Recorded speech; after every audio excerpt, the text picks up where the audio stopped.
We're talking about greenhouse gases here. If you produce 10 tons of carbon dioxide, you must also remove 10 tons of carbon dioxide. It's called net zero emissions. How can you achieve this? Well, there are many ways. You can grow more forests, you can cut down emissions, you can use green technology.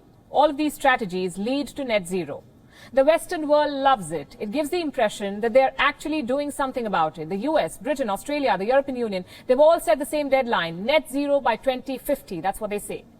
They want other countries to do the same.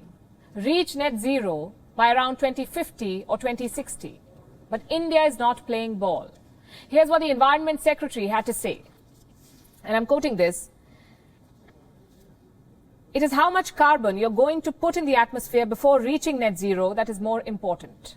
That's India's Environment Secretary, and he's right. Net zero targets are becoming an excuse.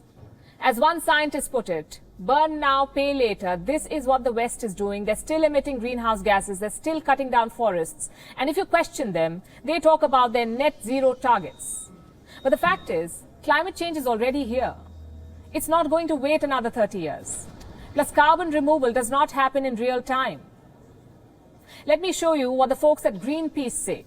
And I'm quoting again, net zero pledges are being released now on a nearly daily basis. They assume that emissions from burning coal can be compensated in real time by protecting a forest or planting trees, ignoring the fact that plants need time to grow whilst cutting fossil fuel emissions has immediate results. Do you see the problem now? The West does not have a long-term solution. They're banking on money and technology, not to cut emissions, but to remove the greenhouse gases they produce. Well, it's a good plan, but it's far from perfect. Our goal must be to cut all emissions, not to plant a tree for every piece of coal we burn. It won't work that way. That's a license to keep using fossil fuel. So what is India proposing here? More focus on the process. India wants to reduce the emissions intensity of its economy. By 2016, a 24% dip was reported. The final target is 35% by 2030. And to make this happen, you need climate financing. We're talking about a lot of money. India needs to spend $2.5 trillion to meet these targets, $2.5 trillion.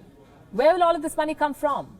The Western nations can afford to splurge on climate change. Countries like India cannot, not at the moment. Their primary commitment is towards the people. So what's the middle ground? Well, we already have one. It was agreed upon at the Rio summit in 1992. Common but differentiated responsibility. You see, emissions do not disappear. Carbon dioxide can stay in the atmosphere for centuries, which means the pollution you see today is probably a few centuries old. This is called historical emissions. And here's how each country stacks up on historical emissions. The US has 28.8%, China 9%, Russia 8%, Germany 7%, Britain 5.8%, India 2.4%.